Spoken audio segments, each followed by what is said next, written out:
পাকিস্তান থেকে আমদানি হওয়া ২৬,২৫০ টন চাল খালাস শুরু হয়েছে চট্টগ্রাম বন্দরে।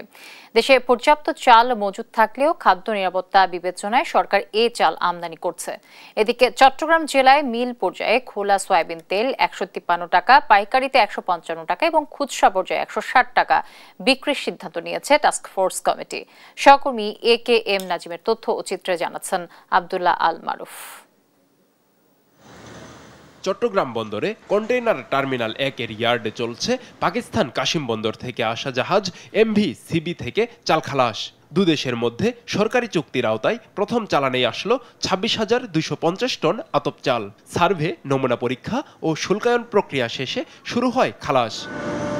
বৃহস্পতিবার এ খালাস প্রক্রিয়া পরিদর্শন করেন খাদ্য অধিদপ্তরের মহাপরিচালক। এ সময় উপস্থিত ছিলেন পাকিস্তানি ডেপুটি হাইকমিশনারও। দেশে খাদ্য নিরাপত্তায় চালের মজুদ বাড়াতে সরকার বিভিন্ন দেশ থেকে ৩,২০,০০০ টন চাল আমদানি করেছে। আমাদের সারা দেশে OMS এর কার্যক্রম চলমান আছে। এই কার্যক্রমে আমাদের ১০,০৪৩ জন আমাদের OMS ডিলার আছে। এর বাইরে আপনারা জানেন যে পরিবেশ খাদ্য বান্ধব যে কর্মসূচি আছে এটি চলমান আছে। ৫০ লক্ষ কার্ড হোল্ডার আছে যারা মাসে ৩০ কেজি করে চাল পাচ্ছে। প্রতি টন $৪৯৯ কেনা চালের বাকি চালান এ মাসের মাঝামাঝিতে দেশে এসে পৌঁছাবে। গত ১৪ জানুয়ারি ঢাকায় সরকারি পর্যায়ে পাকিস্তান থেকে ৫০,০০০ টন চাল আমদানির সমঝোতা স্মারকসই হয়। এদিকে চট্টগ্রামের বাজারগুলোতে রমজান শুরুর আগ থেকে উধাও সয়াবিন তেল। ১৫৫ টাকার খোলা সয়াবিন তেল খুচরা পর্যায়ে লিটার প্রতি বিক্রি হচ্ছে ১৯০ থেকে ২০০ টাকায়।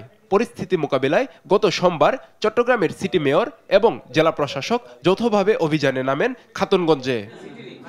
মঙ্গলবার নগরীর সার্কিট হাউজে তেলের আমদানিকারক, পাইকারি ব্যবসায়ী ও সরকারি বিভিন্ন সংস্থার বিশেষ টাস্কফোর্স কমিটির বৈঠক হয়। বৈঠকে চট্টগ্রাম জেলার সবখানে মিল পর্যায়ে খোলা সয়াবিন তেল ১৫৩ টাকায়, পাইকারিতে ১৫৫ টাকা এবং খুচরা পর্যায়ে ১৬০ টাকায় বিক্রির সিদ্ধান্ত হয়। এই মিটিং এর মধ্যে দিয়ে আমাদের যে রেট নির্ধারণ করা হলো, এই রেট সর্বসম্মতিক্রমে পুরা জেলাতে, এটা শুধুমাত্র এই শহরে না, এটা পুরা জেলার জন্য এটা প্রযোজ্য, পুরা জেলার জন্য।